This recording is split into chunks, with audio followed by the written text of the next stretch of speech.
before meditation, I used to be very negative. I used to feel that there was no hope in life, and what you want in life, it's very hard to achieve. My mind was always on the negative end.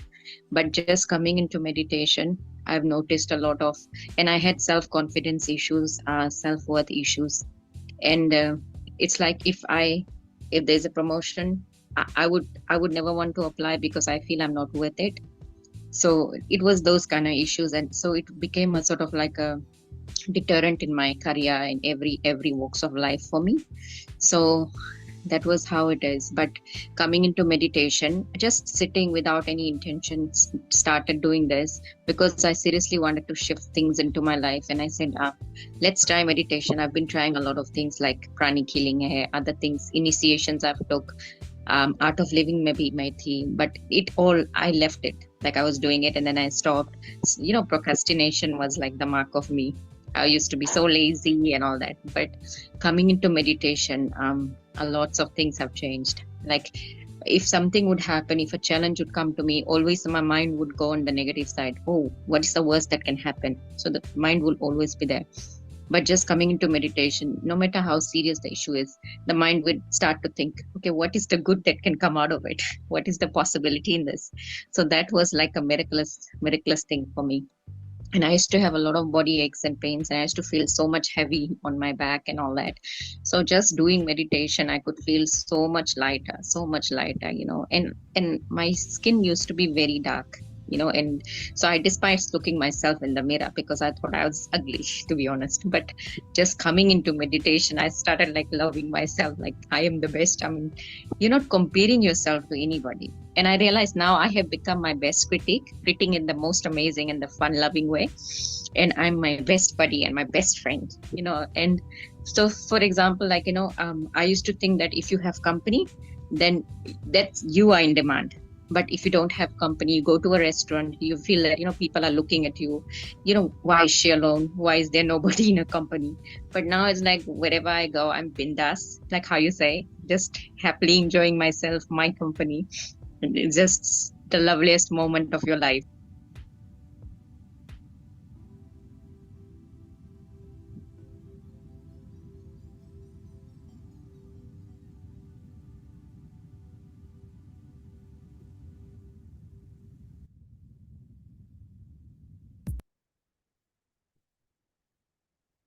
Good morning and good evening, friends and masters.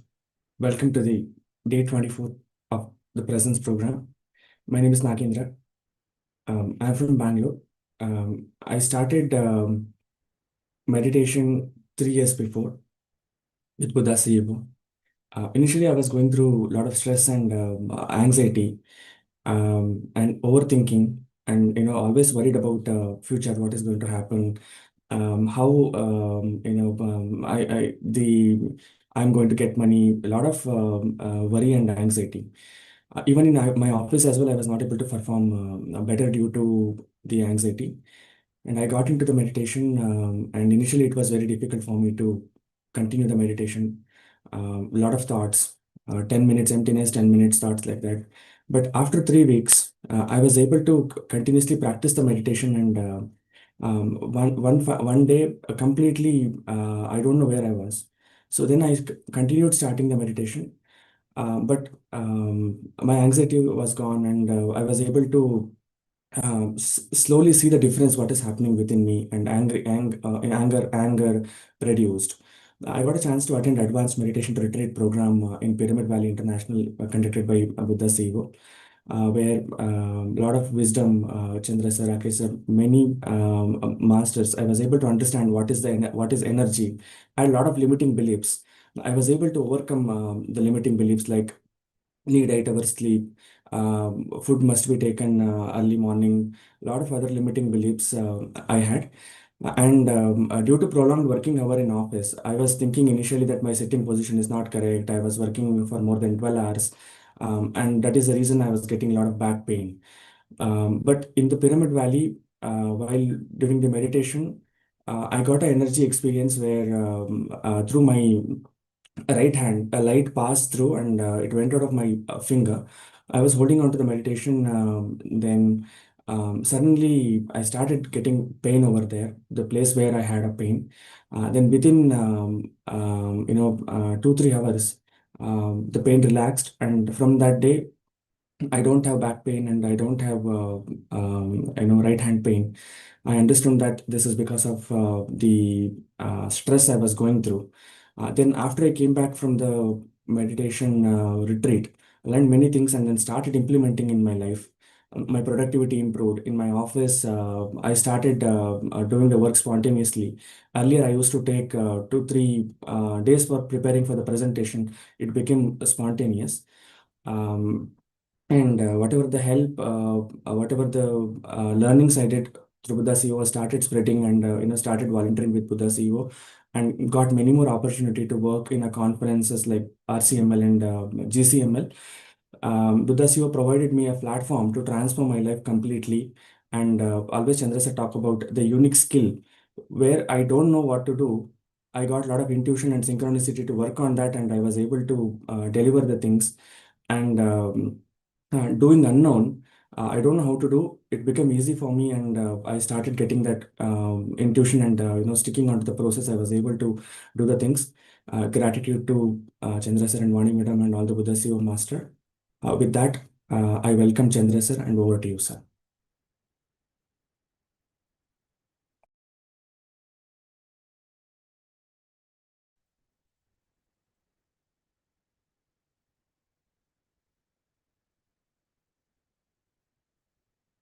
Thank you, Nagendra. Our purpose gets revealed to us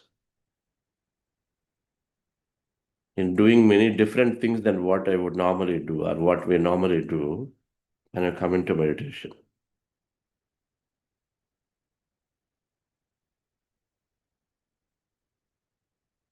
And the way Sindhuji said, you no longer feel vulnerable about what you were to talk about it.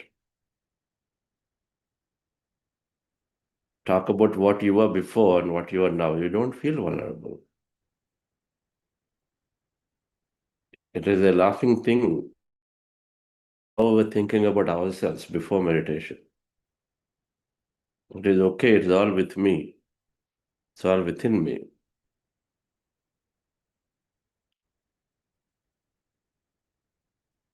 Happy morning, dear friends and masters. Great afternoon, evening.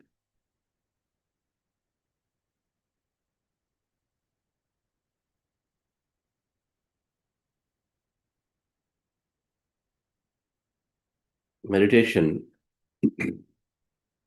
as we are looking a little deeper, now that we are into the fourth week, is building great relationships. Everything is a reflection. All relationships are a big reflection of what we are when we are noticing something is not right within somebody. When you're noticing something is not right in somebody, then it is a reflection into us.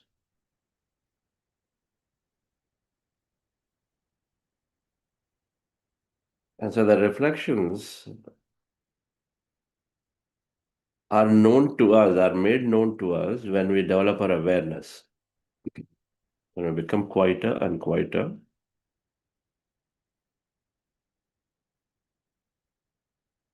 like a pond, when it becomes still, then we can see. And so is the case of the reflections within us. Things that are bothering us in somebody else is perhaps sitting somewhere there. A part of us is not agreeing, and so then the part of us is that which is there is being shown through someone, and only to see, and then we can fix that part. For that, we have to become more aware. That's where the entire everything starts in building a relationship back rather than pointing at somebody saying that it is with you. Then meditation makes us a journey towards ourselves to see what is that part within me which is bothering me a lot.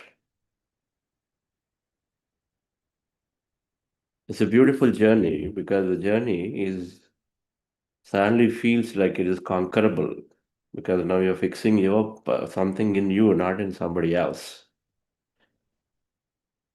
So let's look at this concept of emotional intelligence, which is a psychologist's term, something that is helping us to be highly successful, highly enjoyable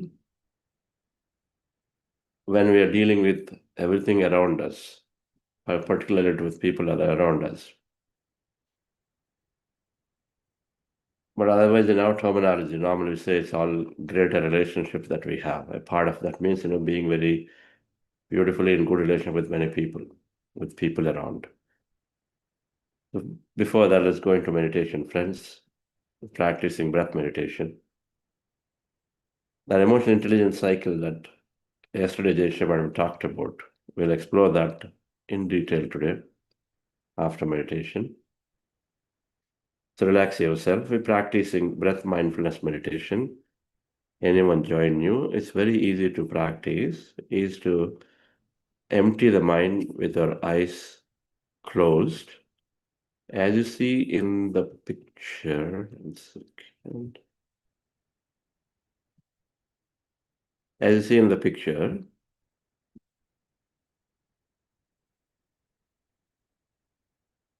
you relax, sit comfortably with your feet crossed at ankle, fingers into fingers. If you're sitting in a chair, be like that, the one on the sofa there.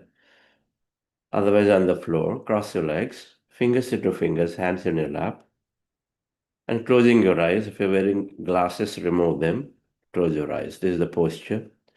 And be in a very relaxed state. The goal of meditation is to go into lessen thought state or empty a thought state of the mind. So that means we are reducing a thought and slowly going to emptiness in the mind. And we do this by observing our natural breath with our eyes closed. So when you observe your natural breath, that means the breath the way it is, without regulating the breath. When you observe the breath slowly, our thoughts are coming down, mind is going into an emptier state. And that's all it is. Then you be in that state of emptiness as it happens. Witness it, observe it. In case you have thought in that state, again, come back to the breath and again start the process. This is called breath meditation.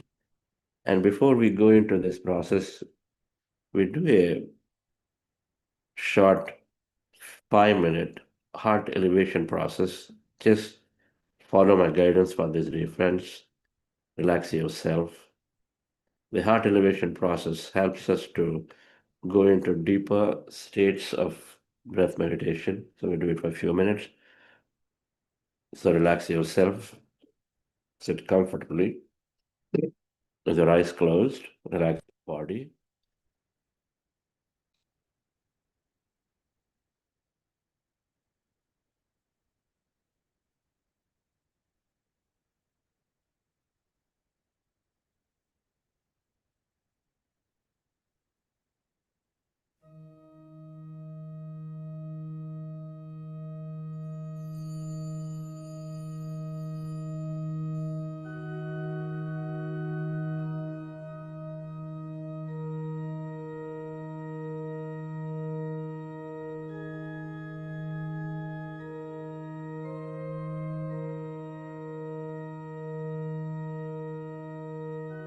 Dear friends, dear masters,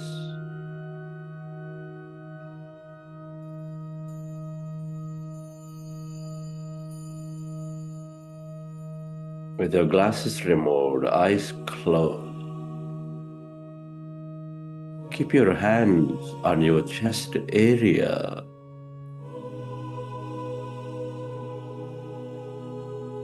and rest your attention on your sacred heart.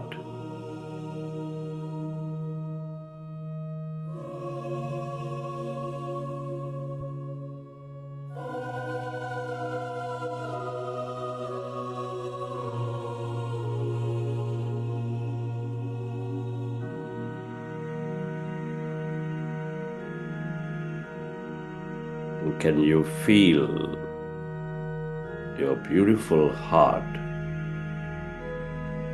Feel.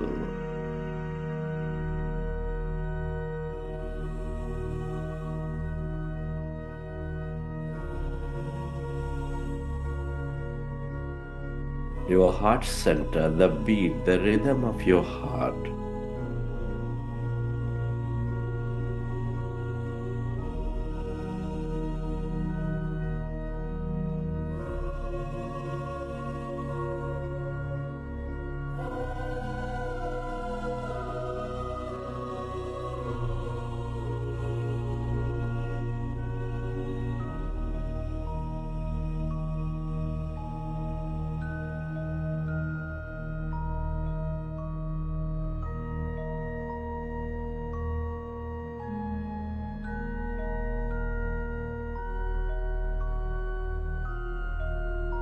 Notice this loving heart center, your inner knowingness, always helping you thrive in your life, the center of all emotions.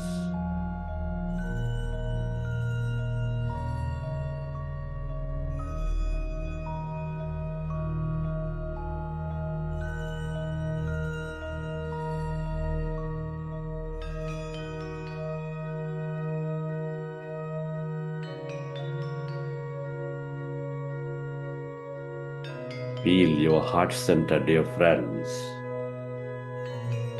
and imagine of an experience where you're going to joy, compassion, gratitude, simply smelling a flower, walking in the rain, playing with a child, hugging somebody you like, or helping someone in need, or whatever that brings the joy, compassion.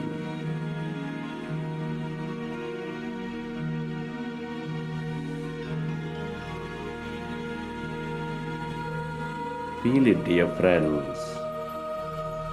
Let that emotion flow through you.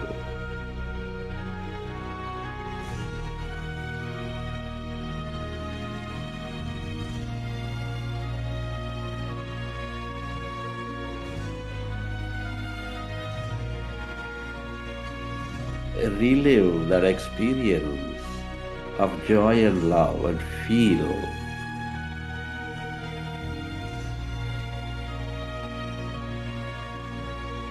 that energy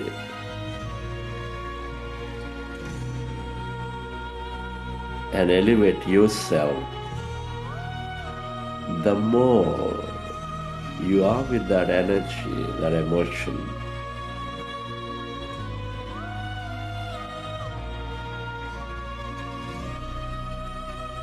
the more you shifted your vibration, the more coherent you become.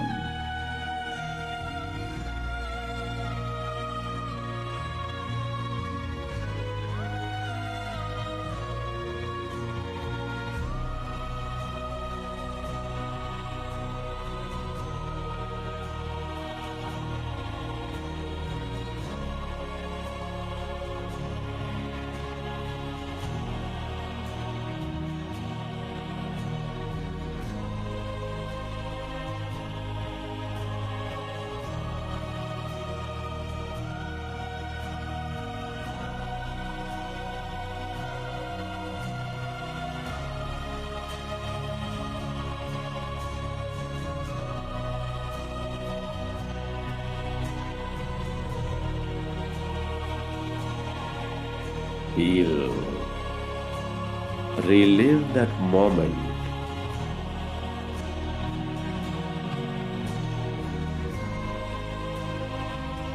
And can you intend to send that energy onto everyone and everything on this planet to help them heal,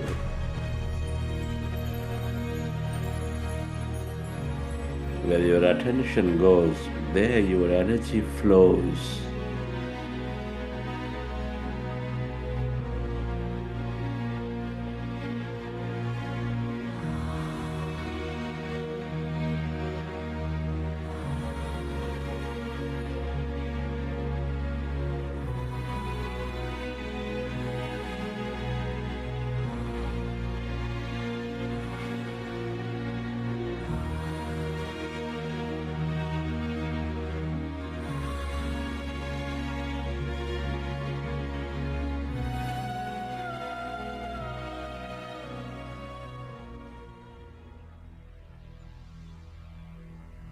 And slowly, let's go into breath mindfulness meditation.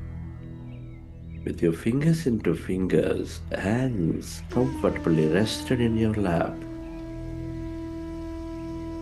Observe your normal, natural in-breath and the out-breath.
When you observe your breath,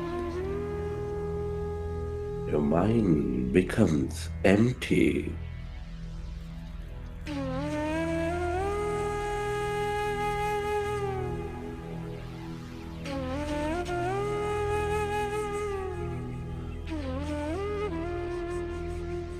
Allow yourself to merge into your breath.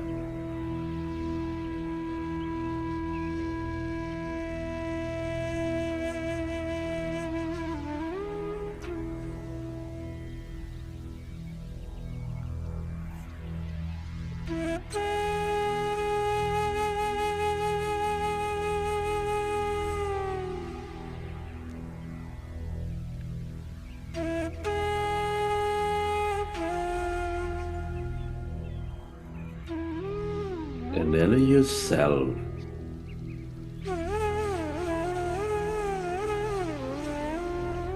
to experience that emptiness.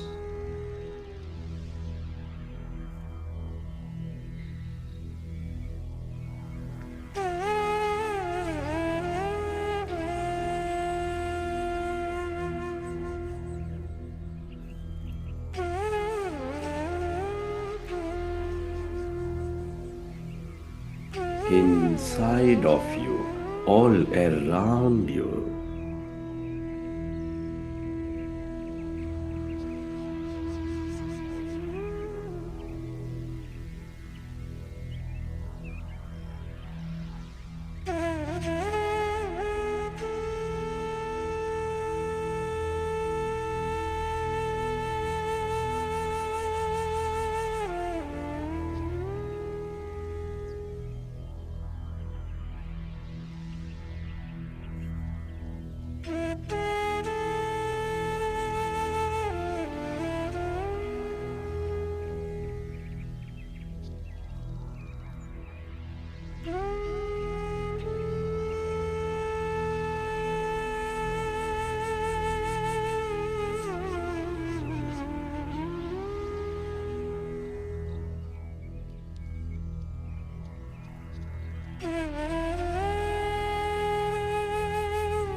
become aware of the emptiness, that blackness.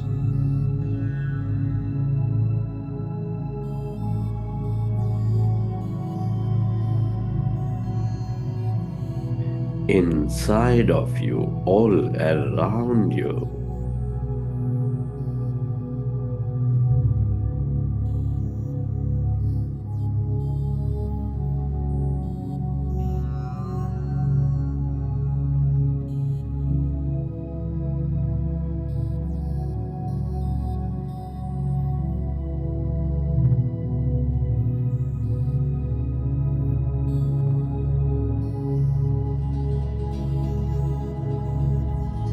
That's energy.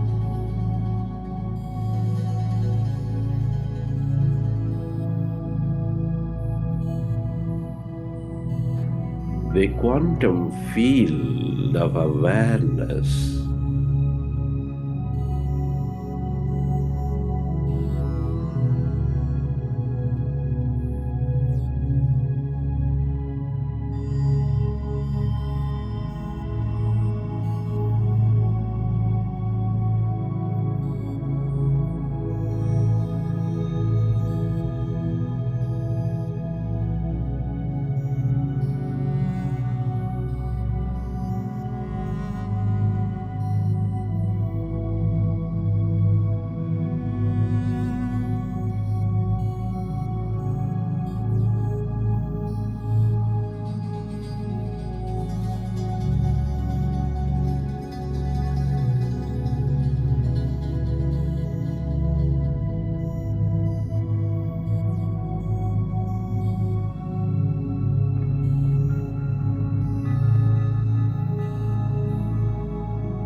The longer you stay connected to this field of energy, the more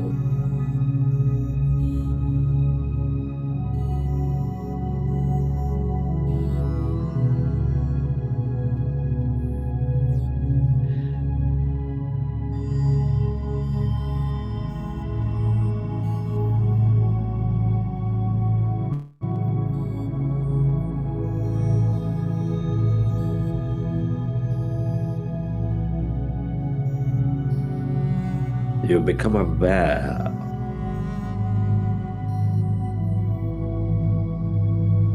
of your true self, of your limitless potential,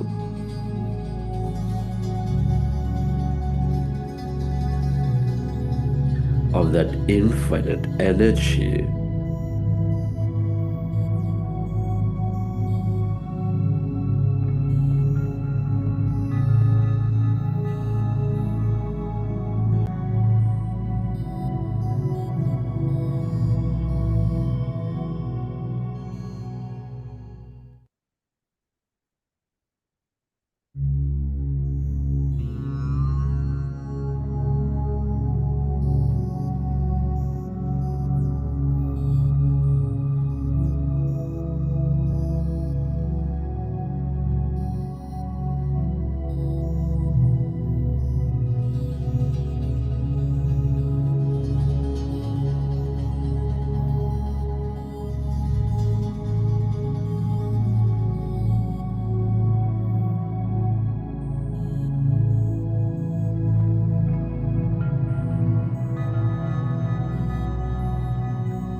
friends.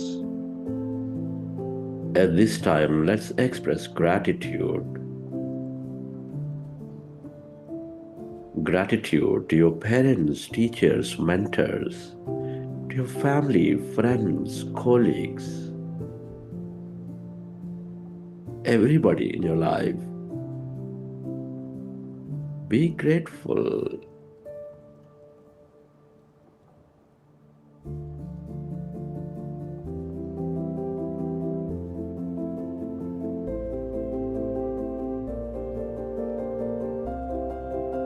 To this grand nature, the bird, the fish, and the animals.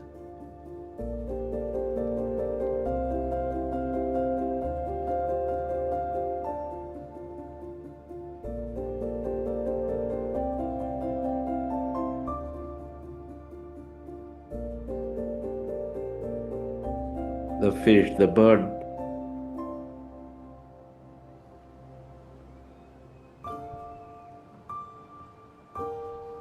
and your gratitude to everything you use, the technology, the system, the company, the governments.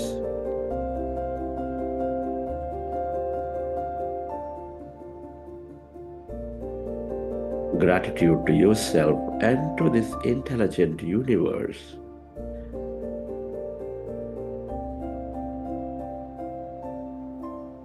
Gratitude is the ultimate state of receivership.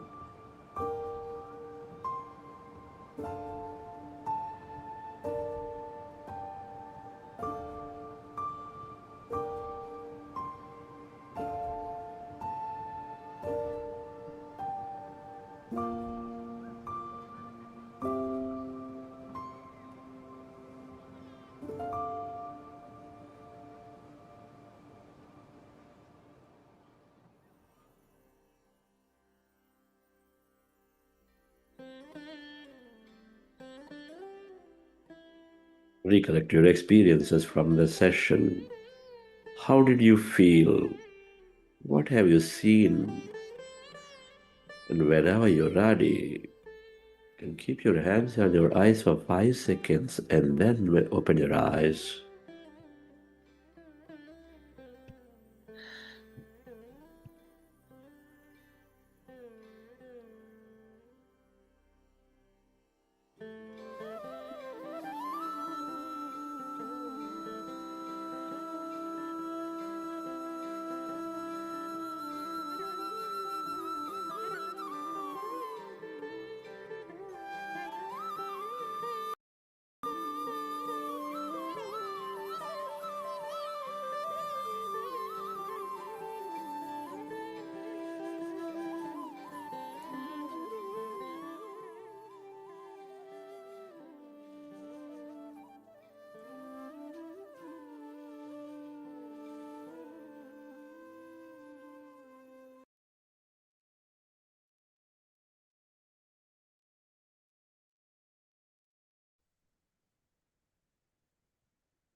Okay, dear friends.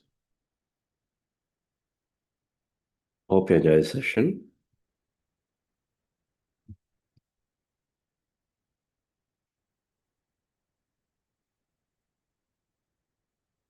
Anybody has a feeling to share your experience today? An urge to share how you felt?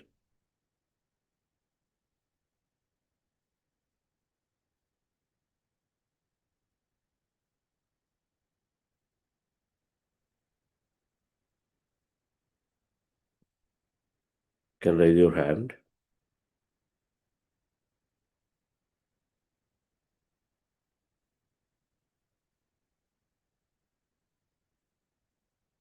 You will have a deep experience of some emotion.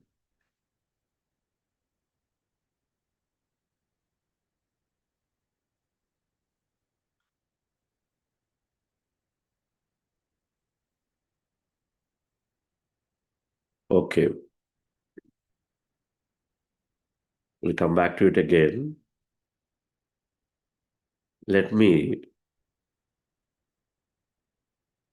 put up a few charts around emotional intelligence. Meditation builds this skill and capability greatly. This is the basis for beautiful relationships with ourselves and with everybody.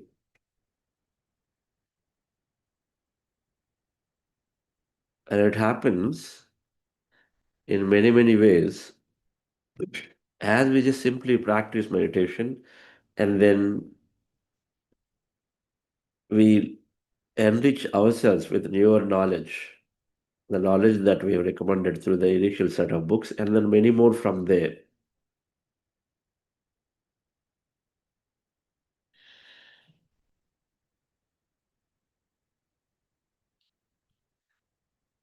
We call this emotional quotient, EQ, is in these 5 areas. This is typical from many psychologists. Some words here and there may change. In the field of psychology, emotional intelligence is your ability to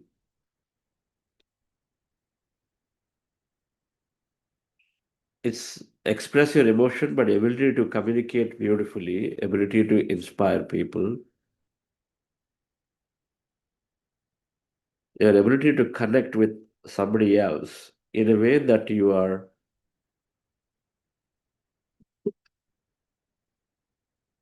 maximizing your learning and adding value to others in any given situation. That's intelligence. Emotional intelligence is through your expression of emotion, how you're able to maximize your learning and also adding value to others. So it's 5 areas: awareness of yourself, expression, the way you're able to express it, and then how you are inspiring others through your emotional right level of communication, how you are inspiring, a right level of carrying yourself, you inspire others. That's also emotional intelligence. Everything is around emotion. And how empathetic you are in any given situation with people, with yourself, and how engaging you are.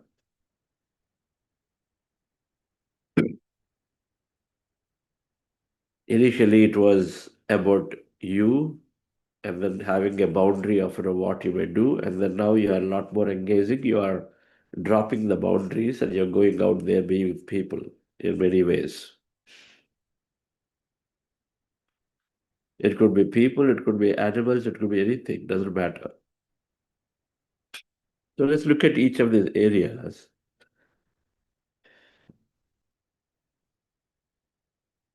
Awareness it all starts with awareness. Any relationship or anything for that matter, and we always tell this, the 4 components of this entire program: meditation, awareness, wisdom, and life gist. When you have meditation wisdom regularly, then you are building a lot of awareness to utilize the wisdom, and so then you have a great life. You have and you have the willingness and passion for life to go forward beautifully. You experience more, not less. Than meditation, wisdom, awareness, and life gist. So awareness is essential in all aspects. Awareness means nothing but being one with your true self, that consciousness, the power within you. That's what is awareness is. Consciousness is awareness. So it starts with what you see that others cannot see.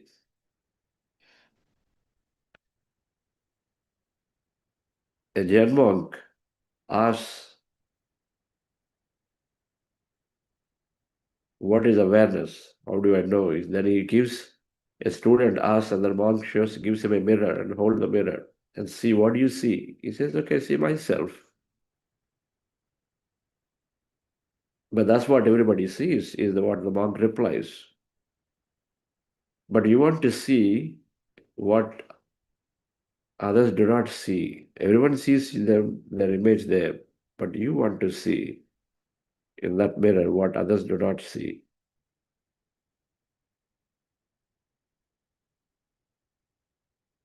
If you are triggered, that means there are better memories inside you.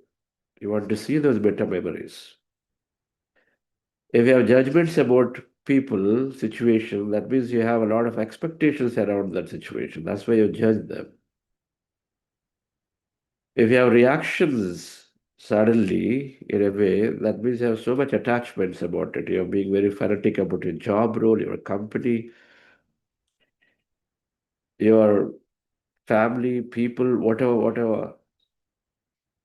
As you have no reactions, certain way about your style of working. So he says these are all the things that you find.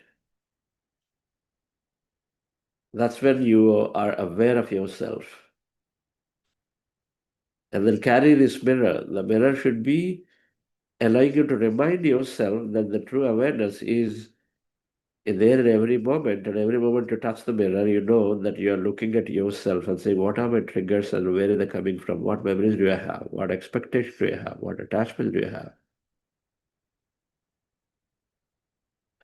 And meditation is building awareness of our thoughts, feelings, and reactions naturally. So thoughts become more mindful. Our expressions become more mindful. We learned about this learning, doing, being concept earlier this week. And so, rather than having the knee-jerk reactions of being our old self, a past self, with regular meditation, as you build your awareness and as you regular wisdom, as you learn a new way of expression, then you have that. Instead of being agitated, you're becoming calm, a new expression. Or even you want to express your disagreements, you have a different way of expressing. You're more calm, you're more composed in a tone that you are making in a way that you're making somebody understand at the normal voice as opposed to the top of the voice. You're still expressing, but you're expressing it more positively with a better composure, with a better tone. So when it all begins with knowing what my thoughts are, what my feelings are at that moment, what my reactions are, what is the basis for it, friends. And it is that awareness that helps us to know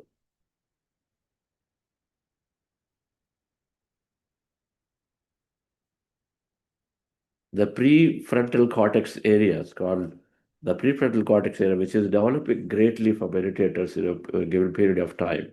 And when that develops, then automatically our situational awareness increases. And all the newer wisdom that we get comes to our rescue to see what are the better ways to express ourselves. And so automatically our expression changes, our speech changes. We understood already what is impeccability of speech. And so we apply automatically. So dear friends, because of this, automatically, as we are aware, as we are modulating automatically our way of speaking and our way of reaction, we notice a visible difference in the way others respond to us, others react to us, whatever. In many situations, or first we notice a difference in the way we have responded, and that starts giving us confidence.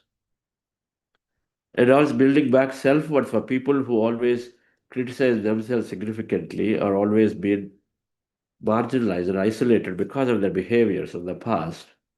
Now it begins to build back. So the self-worth is pretty high, especially people who had a lot of anger issues. Then because of the anger issues, they withdraw yourself and say, I just cannot hold my anger. I don't know how it just goes away. And withdraw yourself. When you withdraw yourself, your self-worth decreases.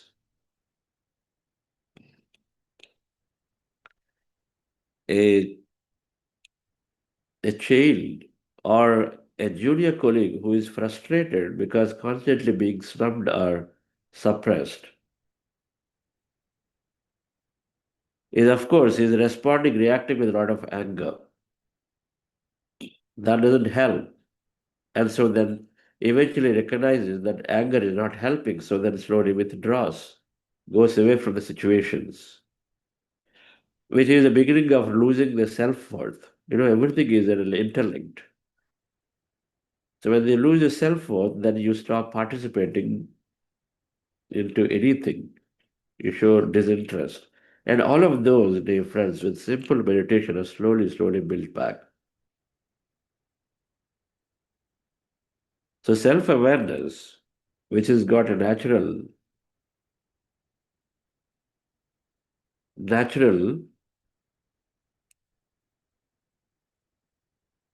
way of moving us to a greater self, naturally moving us to a higher vibration, higher emotion.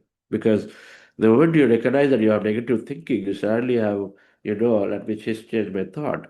And so, dear friend, this is where we say, and this is what you hear most of the time, your reaction to response is happening. Instead of reacting, you momentarily pause and then respond.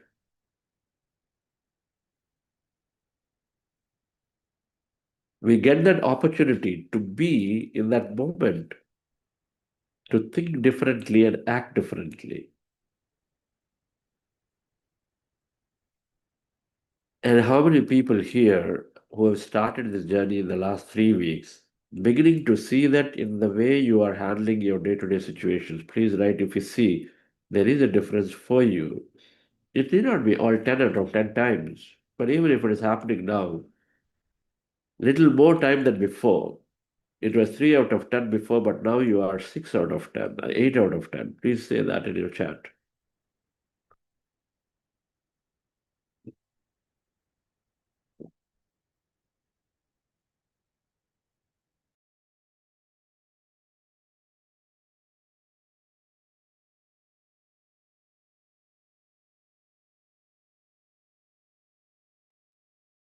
Wonderful. 7 out of 10, 8 and out of 10, 6 out of 10. So as long as you notice that there is a difference for me, that is good enough. We always said this. If learning, doing, being is making it all incremental, it's an incremental thing. It's never a binary of it's not 0 to 1 or 1 to 0. It's all incremental. Everything is incremental. And so the first area of improvement towards a better relationships. And here, this is more with ourselves first. The moment I become positive, the moment I express well and speak well, I have my own confidence. That itself is sufficient to lift my vibration. You see, now it's all energy communication. We said that yesterday.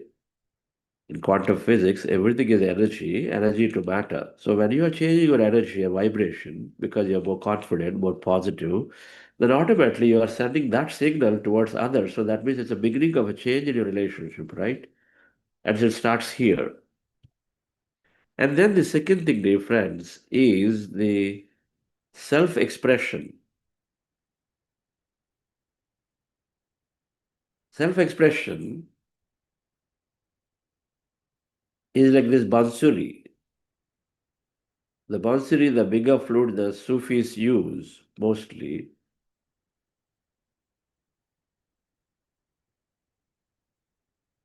To have that music to be there, it needs to be cut, it needs to be open, it needs to be cleared. No resistance. Then it flows. The sound flows. So the Sufi master is telling the student that be like a reed flute. When you empty yourself, when you drop the fears and you drop the attachments, then automatically, and then when you are let go to express yourself, a flute is expressing because it just wants to express, it doesn't really is looking for a validation. We need to go into that state, and so then you are able to express greatly. It is happening with meditation regularly. Self-expression happens because now that you are knowing about your feelings, your emotions, your reactions, you start changing based on the wisdom you apply.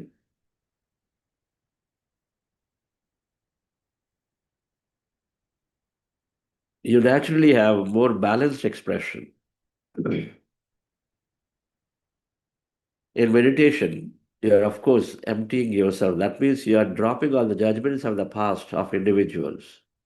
You're dropping the fears naturally, and the judgments go of the situations of the past. For example, and arguments with your colleagues or managers that have happened in the past slowly fades away, which otherwise, is holding that fear in you to react certain way, goes away. So that's what we're calling emptiness here. You're removing some of the fears. When the fears go, and the need to hold on to something, fear of survival is one of the biggest things in corporate culture where we do not express. We always think and say, oh, if I express about it, about somebody, about something, about a situation that is not right, and which is invariably probably going to pointing to some senior person or somebody or something, then it is potentially going to come on to me. It's going to come on to me, and it's going to come on to my performance and my salary hikes and my job eventually. And so then we keep quiet because there is some fear fundamentally is there behind us, which is stopping us from being able to express. And this is fundamental with meditation, dear friends. So slowly we drop fears. And so then we start gaining the courage and confidence to go and speak.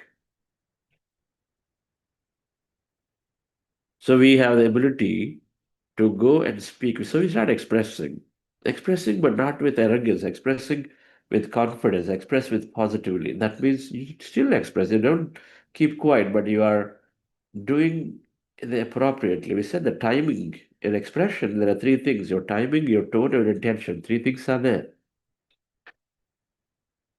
The right expression, what timing? Is it necessary when somebody is going through a document review in a big meeting? Is it necessary to go and then just point in a big, bold way? This is not right. You may see it's not necessary. It is more of a one-on-one conversation. You hold it there and you express it in a one-on-one. What is important? Is the 90% of the document is right? Let it go through there. The 10% is not right, but it doesn't have to be pointed to hold on the 90%. Recognize 90% is what is required to be going through, or everybody benefits. And the 10%, I can do it in a smaller group, in one-on-one conversations. Timing is important. The tone is important if you are expressing. They might have done the same mistake again. So I told you so many times why you do it versus, hey, look, it's better we learn from whatever we've been doing again and again because it saves everyone's time. Whatever. There is a different way of expressing the same thing. And third, of course, difference is what is the intention with which we express. Now, when you learn, when we are practicing meditation, when we are doing this, learning this wisdom, you recognize in meditation that people are connected to you. You develop that oneness feeling, and so then it becomes natural. The way you express to your child, your close relative, a close friend, is the same thing you extend to somebody else. You have that compassion. You're not differentiating somebody else. So your intentions are always for the benefit. Your intentions are true for the benefit of that individual or to the organization. And so you have the right intention. Your intention is not to expose, not to dominate, not to gather upmanship. It was before.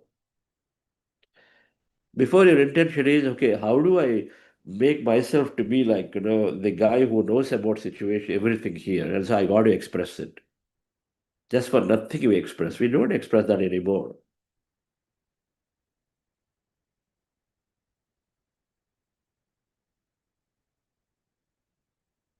Expression is about what is really important in that given situation. You develop that awareness to say, if 90% document is important to be carried through, we start putting spokes in the discussion to say, let it go through first.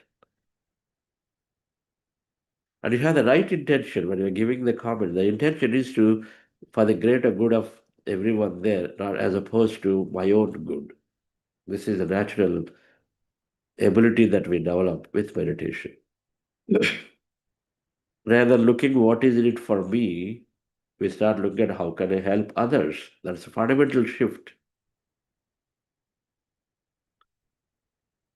And because we lose fears, and then our natural state is to express whatever that we feel like, and so difference, we will start expressing the truth.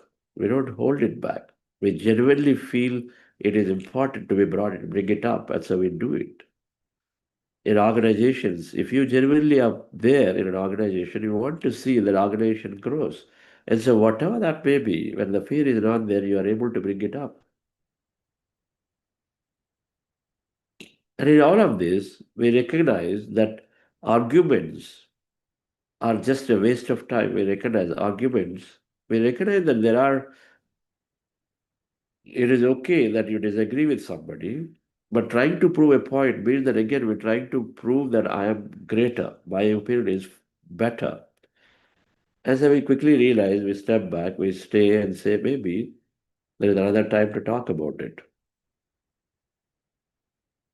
But this is one fundamental thing that is noticed, and that we do notice it, is to avoid arguments, not necessary. We don't need to prove a point because everybody has their own level of understanding. They will get to it. And what is being, for example, even in these sessions, we don't necessarily gain everything, understand everything in one sitting. It's not possible. In first 40-day program, we'll only learn maybe for up to 20%. Another 40-day, another 20%. So it takes a few iterations to even get to understand. Sometimes it takes years to get to have someone understand what the point is. It took me years to know what oneness means.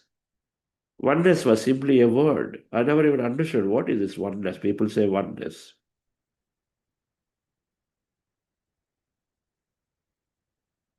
Only if we remove certain layers, only if we get to certain understanding. So it is okay. Everybody speaks from their own understanding, and so it is okay. We don't argue, we don't prove our points. Instead, we express and then leave. If it has to be absorbed, it will be absorbed. So, dear friends, so self-expression is leading towards rather managing people as in pleasing people, rather than holding off of all the things that we want to express for ourselves rather than suppressing ourselves. We are releasing, we are being able to communicate beautifully. Our speech has gotten better. And this is where we become more integral, more ethical. For example, you notice it, you notice a bias. You notice a bias there in the way your increments are given. And so then you, as a lead, you are able to go and express it to your manager and say, look, that's being ethical. That's being integral, living up to your truth, as opposed to trying to simply be quiet because he's also giving you another, a better hike this year. You don't do that. You notice a bias in the way it's been interpreted of somebody's work, in the entire performance appraisal, and then you are there standing for your team members. So expression is there because you are fundamentally becoming more and more fearless, meaning that you are becoming close to your truth, which is also being very ethical, integral. Then the third thing, dear friends, that meditation is bringing is accountability and details. Inspiration is when we have more accountable, more detail oriented, where we take responsibility for our own actions. When you are aware of yourself, when you become more positive, confident, and when you're expressing beautifully, you're releasing rather than holding back with that heavy burden. You release and then you're able to go and express what you feel is right and not right. You see, your thoughts fundamentally create a reality. And so there are words that you're triggering your thought, you're able to now create things that you really like. You are going, and all along you always struggle. You thought I somehow got to be in the job. If I go and ask for a job change, then it is going to be not a good thing. It may be seen as selfish thing. Right now, my company is in turmoil. I should not ask about a change in my job. Ask for a hike in my pay. A lot of things we keep to ourselves, not satisfied. Expression changes. Your feeling is to go and ask for it because you have a legitimate need for it and you do it. When you ask, you are given. Ask, it shall be given. When we express, we have at least the possibility of things happening. And so, dear friends, so naturally, when we express, when we shift a vibration, when we are there, naturally responding positively to somebody, they in turn respond back. So we start noticing things in a way that we would like to see. You get your job change, you get your salary hike, you get your people responding back the way you want them. So there are a lot of things that are going in favor for you when your expression becomes beautiful. It happens only when awareness is there. When these are there, dear friends, then automatically, when you are experiencing what is important to you at a workplace, for example, if you're able to get your job change, then what is important has come to you, then automatically you are going to be very, very satisfied. That is sufficient to have. If you are satisfied a few moments in a day, then you are carrying that energy throughout. You're inspired. People, when they come into meditation, are able to find their passions. For example, you always loved your music, but then your job nature never let you play music or practice music. You love to do something, but at home you felt you're obligated. You have to do it because that's the only thing you are at this stage where young kids are there. You cannot take any time for yourself. You never even thought about asking. You thought your in-laws are there, and so that you have to be that to take care of them in the no way because you're already going for a job. How can you even express interest towards your father passion? You got to just take care of everything other than you. Now that changes. You ask for it. The moment you go into your passion, the moment you pursue even an half an hour of singing, an hour of drawing, that game, that thing, this thing, a time for yourself to read, whatever that you do, friend, that automatically brings energy back into a life. That is sufficient to have beautiful day, which means whatever else that is there in our plate, we take care of it beautifully. I want to know how many people now enjoy their work. The majority have a lot of things have changed for you, but then you still now before you were not necessarily that greatly there at workplace, but today you enjoy it beautifully. Something changed. You're liking, beginning to like your work because same thing, but you're beginning to like yourself because few things else are happening. You're joyful and so that you go there and then you approach your work differently now. If you notice the difference, please write in the chat. So when you start liking what we do, dear friends, so that's the time we take ownership for it. Always ownership comes when you like what you are doing. If you don't like, you're simply trying to finish it off. You're not. What is ownership? Ownership is to go into the detail to see that it gets done in the best possible way. You're doing your work versus actually with ownership, you're seeing that it is in an acceptable form to somebody else. Ultimately, that's what is true ownership is. You're doing it for somebody, something, satisfying your client or whatever, then it is done to that satisfaction, not as a just simply as work. So, dear friends, the moment we are taking ownership, then because we like what we do, we are joyful in a situation, then automatically we are a source of inspiration to everybody. Your expression is great, you become a source of inspiration. There is a big turmoil in the organization. Some big client has been gone, and so the business is falling. So the turmoil is there. Everybody is agitated. Everybody is talking about how situation can be worse. But you are very calm. You are composed. Because now that calmness and that understanding is there. With that understanding, you're saying, you perhaps start expressing, I recognize the problems can be there, but let's wait. Openness to possibility is there. Let's wait to see what comes out from this.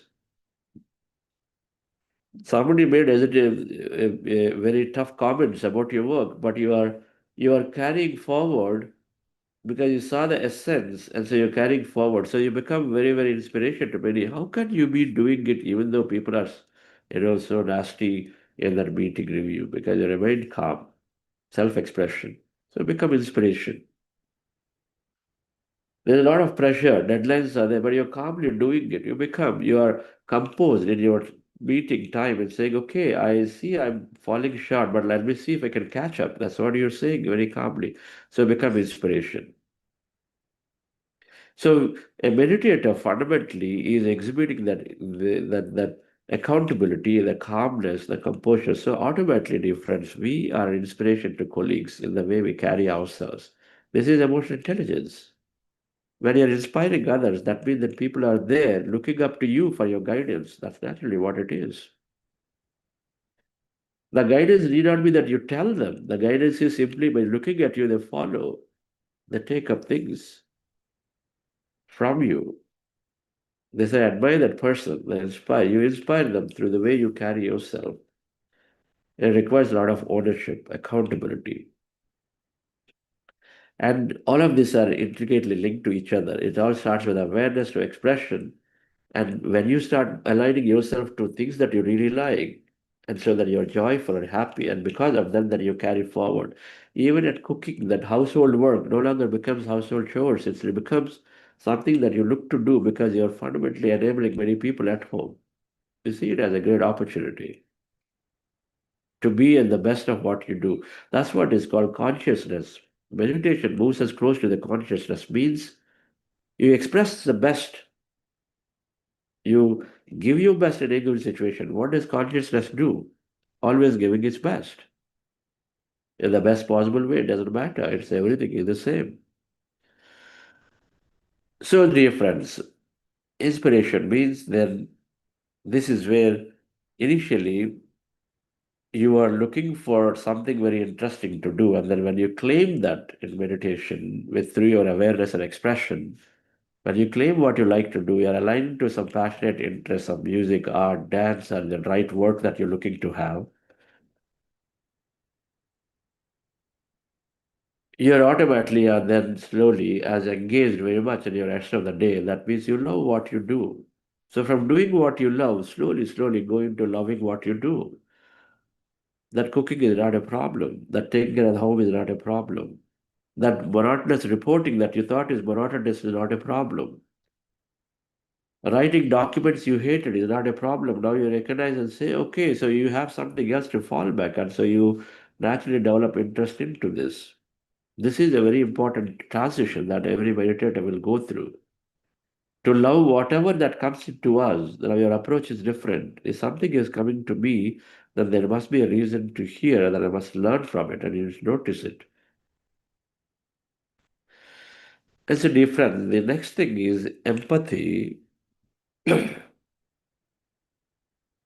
Empathy. As you are becoming an inspiration, and this empathy is about being in great consideration for everybody around you. Empathy means just having that feeling, just having releasing the right emotion about somebody.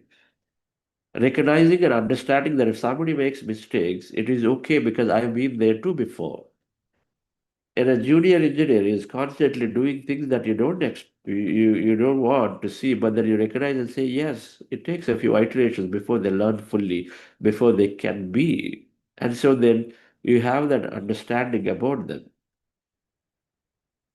Empathy is wishing for the best. If somebody is out of ignorance, is doing things out of ignorance, they're trying to gain that one upmanship, then you say, yes, out of ignorance, they're doing it. I need to help them in some way. They're reacting, behaving because they have so many fears. Their past has been because of it. And so then you develop that empathy towards and say, no matter how they behave, you always wishing for their best to happen to them. That's empathy. You understand from their perspective and putting yourself in their shoe, dear friends. So then you're more considerate. Empathy, there is cognitive empathy. That means you are intellectually understand and say something is right. You're empathetic. You have money you want to give to somebody to share. It is good, empathetic.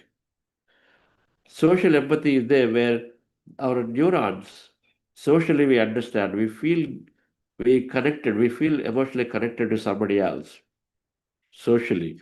But spiritual empathy is truly coming from oneness truly see yourself in the others. Meditation develops that spiritual empathy. Cognitive empathy goes away the moment you are in a challenge. Whatever resource you're sharing, you suddenly withdraw. When you are in a challenge, you forget everything other than you because you are just trying to take care of yourself. But spiritual empathy is about feeling that oneness, that it is always the same, the connection stays. When there is a problem, you're always in a family, you're trying to take care of the whole family. You don't run away from the rest of them, you do only you. But the same level of connection you carry with others, the spiritual empathy develops. And so that means by default, you're legitimately, genuinely wanting the best of others. And so then when you emit that feeling, dear friends, you automatically become a great magnet, attract people to come to you for solutions. They come to you. You provide that safe feeling because that's the energy you emit. Empathy is greatly developed because meditation forms that connection every day with others, with that nature, with animals. You become animal friendly. You don't have fears anymore. You're not feeling that no, that thing will hurt you, harm you. That is sufficient for an animal to come to you.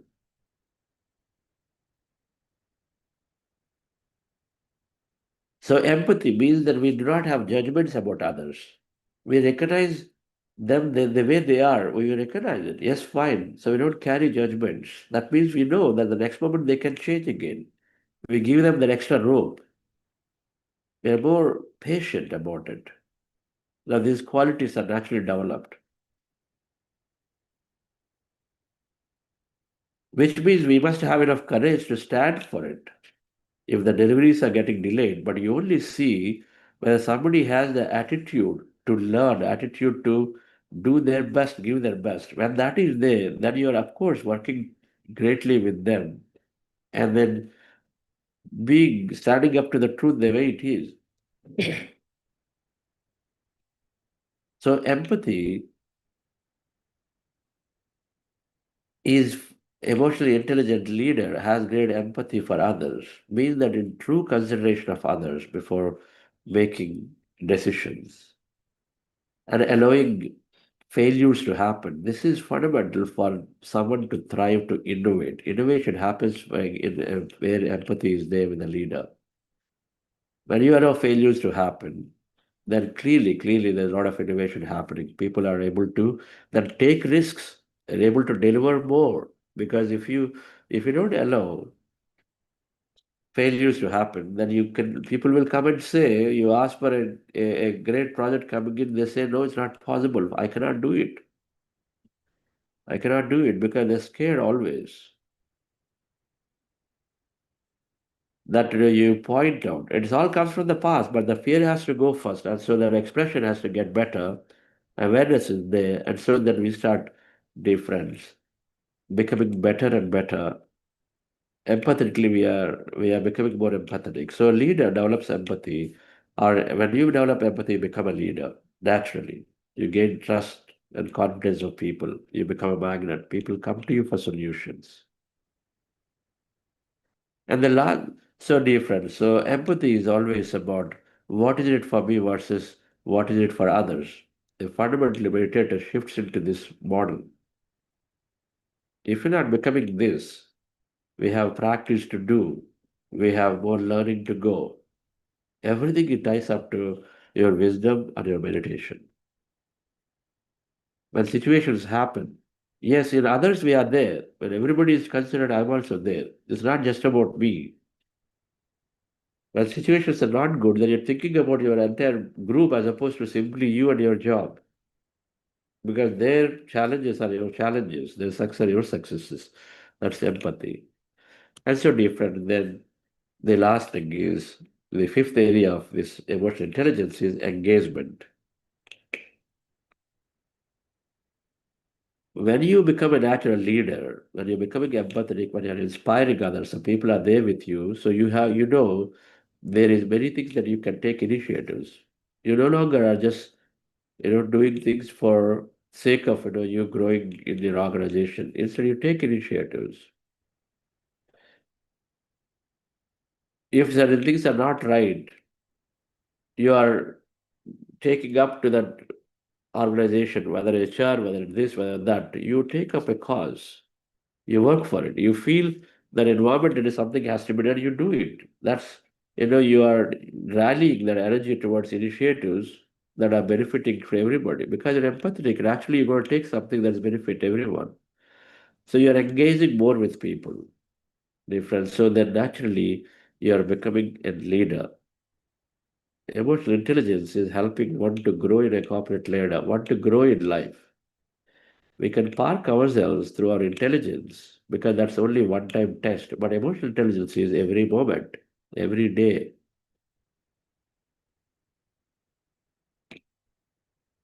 So become rather a follower, we become a leader.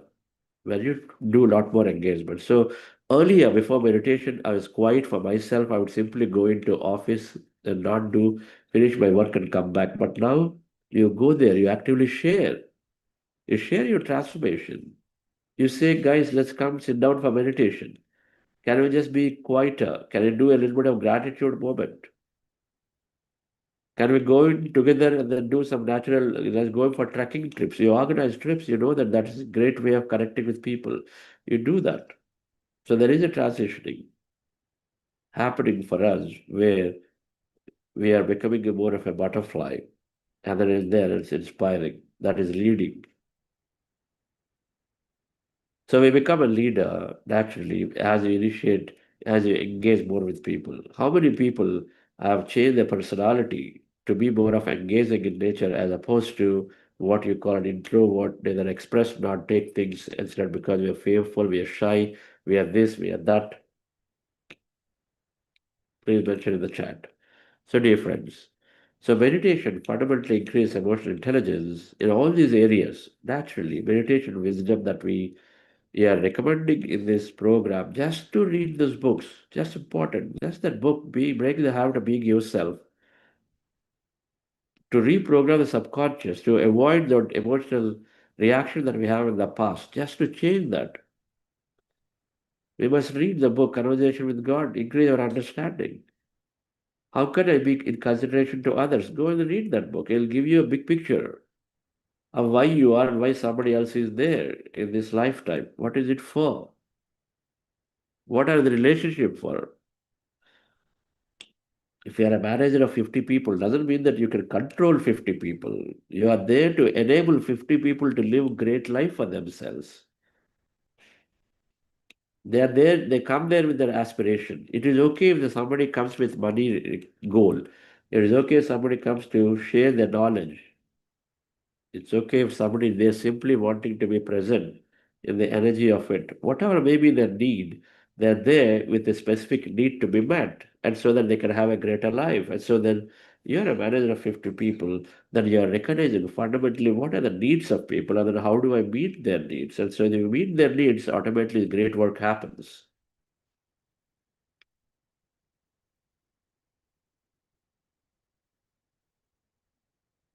So thank you, dear friends. Meditation enables great amount of emotional intelligence. It will be seen slowly and slowly, but surely. If certain area of this is not developed yet, it will sure bound to develop. But then you ask yourself, am I doing everything of the practice? Am I meditating? Yes. Am I reading? Yes. Am I interacting with others? Have I interacted with Kiran, Master Kiran, to know how has he changed? How is his expression? How was he as an architect before in his organization? How is he doing now as an architect? How was he or she communicating before? I might have been a senior person before and then say, yeah, you guys don't get it, just this is so easy. Watch this, I might become more empathetic and say, yeah, I know this. Of course, it's a complex area.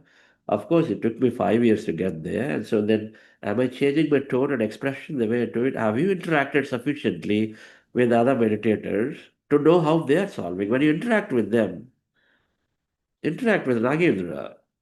I mean, it's gone through ups and downs. All kinds of challenges come. It is when things go right, it is okay. But when things don't go right, that's when the real test is.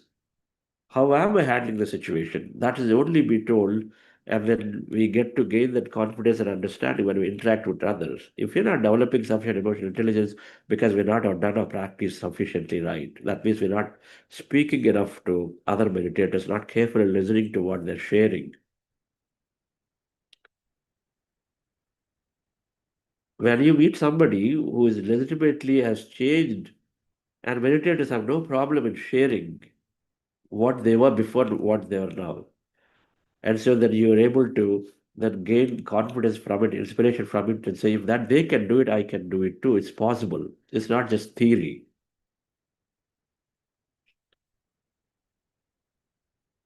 So thank you very much, dear friends. We will continue to build upon these concepts this week. A good book to read in this concept is Daniel Goleman written a book called Emotional Intelligence. Daniel Goleman is considered the father of emotional intelligence, a professor of Berkeley who in early 90s wrote this book. And before that, he explored this whole concept, and then he recognized that meditation and mindfulness, he called it, is a great uh, anchor for developing greater emotional intelligence. He came to India, he learned meditation, he went back, experimented, he wrote a book called Emotional Intelligence. That's when it really caught on in organizations. Before that, it was like life. Nobody sort of knew about these concepts of how you actually develop these traits of emotional intelligence. Now it's a big, and the simple meditation builds into every individual pretty easily. So thank you. Yes, Nagendra, any announcements? Yes, sir. So, dear friends, today we have Inspire Book Club. Don't miss out an insightful discussion based on the Book of Omen, facilitated by Validevi Prabhu and Srinivas Sankar Reddy, sir. Starting 8:15 to 9:15 a.m. IST. Batch 2, Usha Shri P and Usha Rani, madam.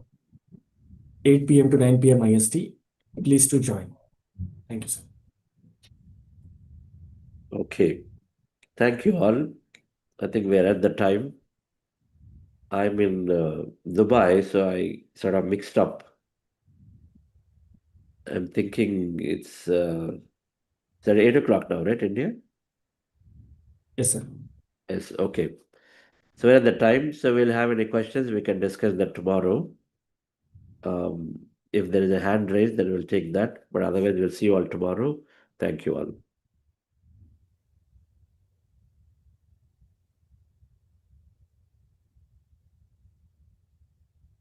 I can raise, I am safe, all is well, all is well, all is well, I can rest, I am safe, all is well, all is well. I can rest, I am safe, all is well, all is well, all is well, all is well, all is well, I can rest, I am safe, Yes. all is well. Any questions, Nagendra, in the chat? Anyway? Sir, we have one question from Manish Kandelwal, sir. After the meditation, sometimes I have doubt if I was sleeping or following the meditation guidance. It seems half awake. Is this pattern everyone feels or is it normal? It's very normal. Being half awake or feeling that you are there but you're not there is very, very common because meditation is taking you into those theta delta states, which are like that drowsy states. You are there, you're this way and that way. As it is natural that you feel it, and then it is absolutely fine, and then be in that state. Don't pull yourself out of it. Okay.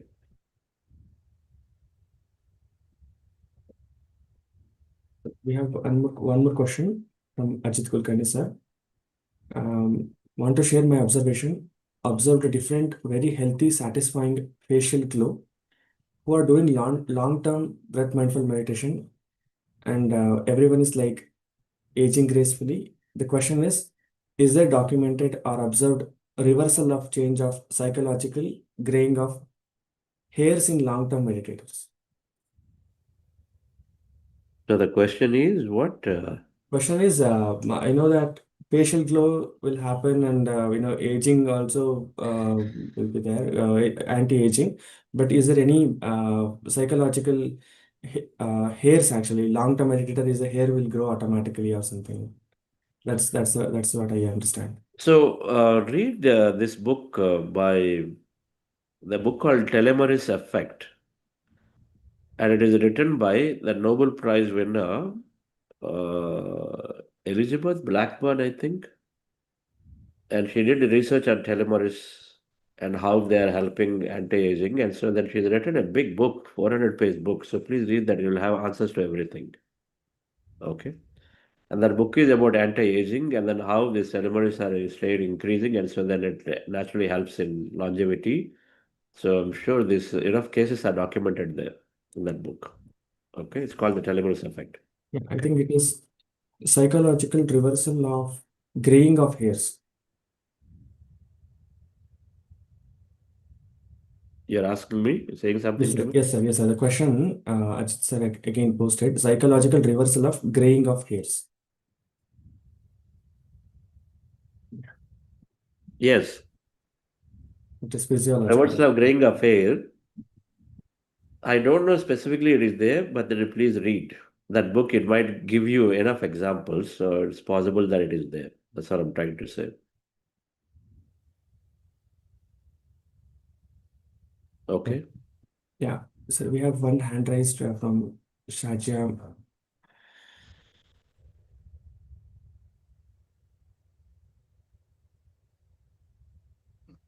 Hello, Chandra sir. Yes.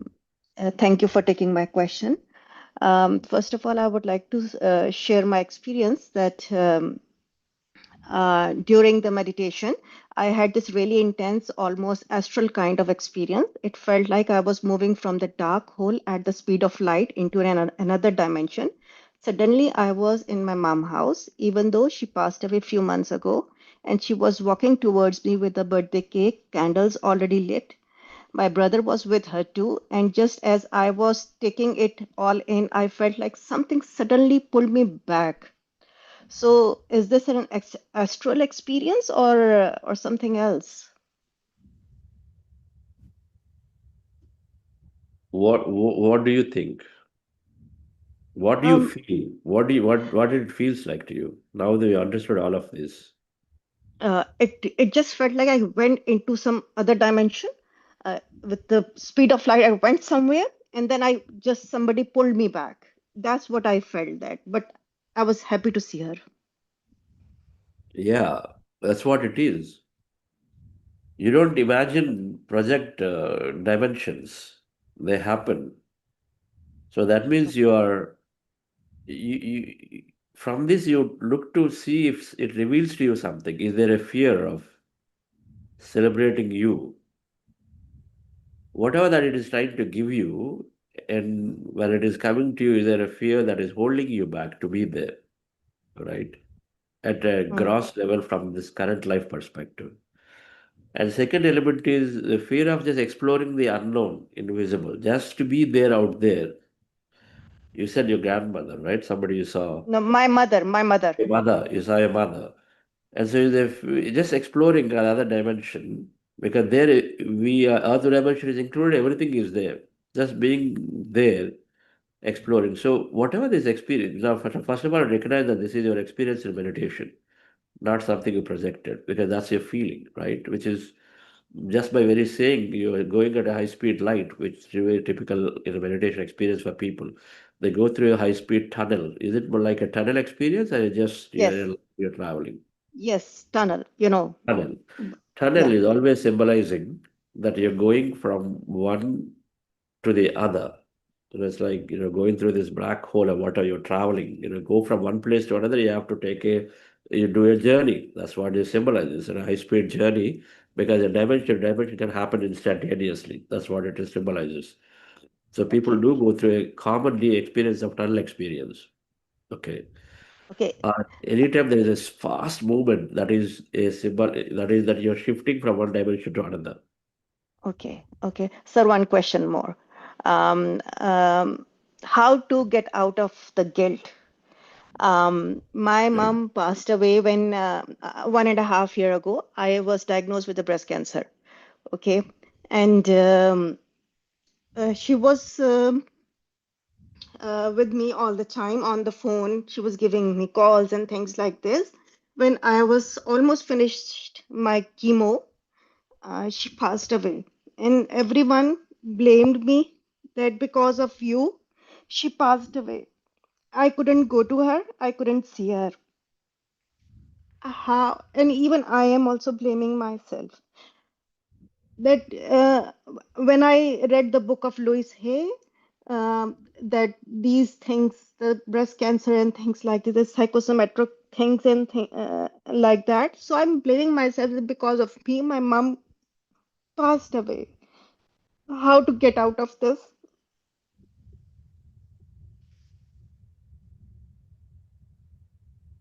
Madam, it's very natural to feel that way.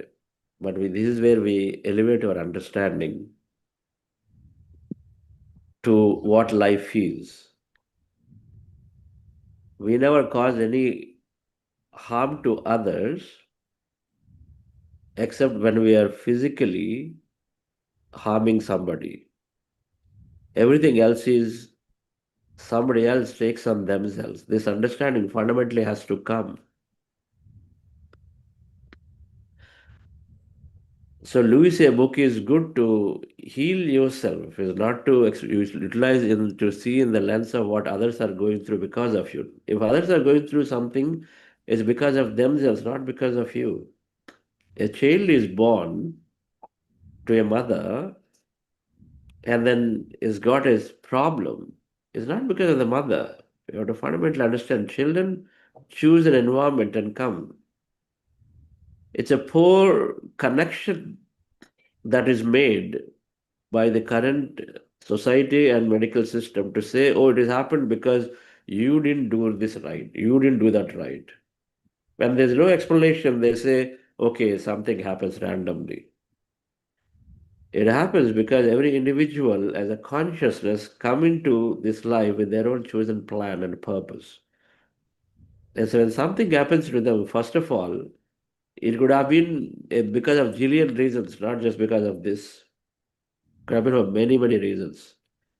Even if it is this reason, for whatever. If somebody thought it that way without having that understanding, is why it happens to them. Not because of you, it's because of their level of understanding is lesser, and so then they go through it.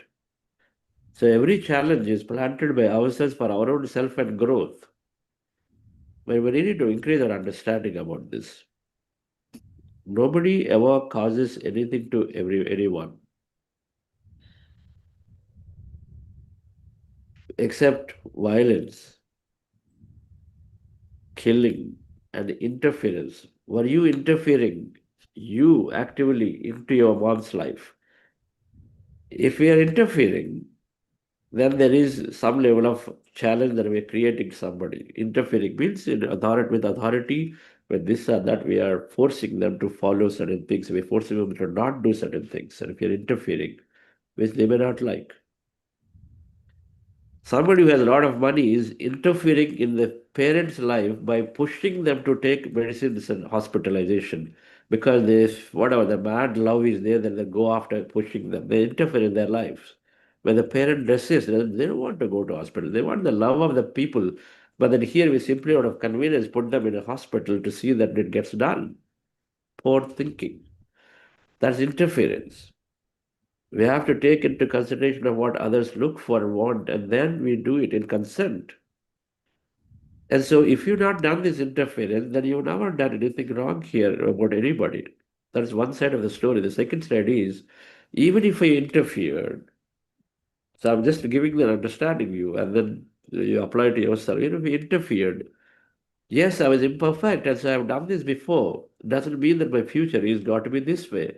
We recognize and say everyone comes with their own plan and a design, and so for whatever reason that there is a big cause for it, and so that I've chosen a life of interference until this time. But now I know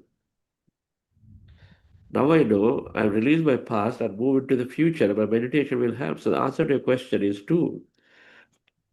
More meditation will help you to release a lot of this past that is there. Past of anything, what others have commented on you, what, if at all, we have interfered into somebody's lives that caused them some agony, a lot of this has to be released. The past has to be released. That's with meditation. And then we increase our understanding, and that also helps us to release the past and then move into a great future. So that understanding. So please read books that we have given. The two books that you can read in the list of books we've given: Illusions by Jonathan Livingston Seagull, and The Conversation with God by Neil Donald Walsh. And also we got a book called Many Lives, Many Masters by Brian Weiss. These three books, please read, and then from there you will be able to go into many others. Right? Thank you. Thank you so much. My co-founder for this Buddha Quantum Foundation, Lawrence Doha Jolly, she was lifelong. She was a very successful general manager, an executive, very successful, but she had a disabled child. For 35 years carried that deep agony that is because of her that this happened. Because she didn't have that understanding, like many of us. But after coming in, she read like close to 40, 50 books in 6 months. She read through everything. She didn't take what I said as the thing, the whole karma theory, karmically, the soul plans, evolutions, everything she read. She came to a super conclusion that whatever has happened is not because of her for sure. It is everything is happening for the great amount. At least she was able to release that pain, that suffering, that guilt that she was carrying for 35 years. When she got to meditate, she understood, increased understanding. So then her approach to the child is one of, with a lot of relief. No, not with burden. When you are with burden, we go into the child, and then you always are expressing that emotion, that energy is going to them. They also feel sad about it. And so then she changed that emotion. She was approaching greatly, joyfully, and able to do many more things for the child than before. And she's able to, of course, be part of this whole great movement that we are here with us in Quantum Foundation. Yes. Thank you. Thank you all. Have a wonderful day. I think it's quite late. Actually, I have a meeting. Thank you all. Bye-bye.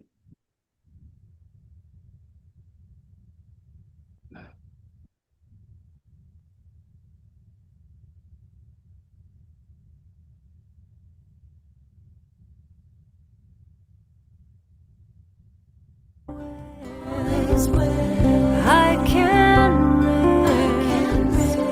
I am safe. All is well. All is well. I can rest. I am safe. All is well. All is well. I can rest. I am safe. All is well. All is well.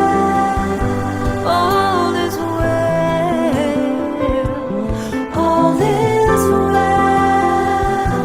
All is well. All is well. Thanks everyone for joining the session today. We'll see you all tomorrow, same time. Thank you.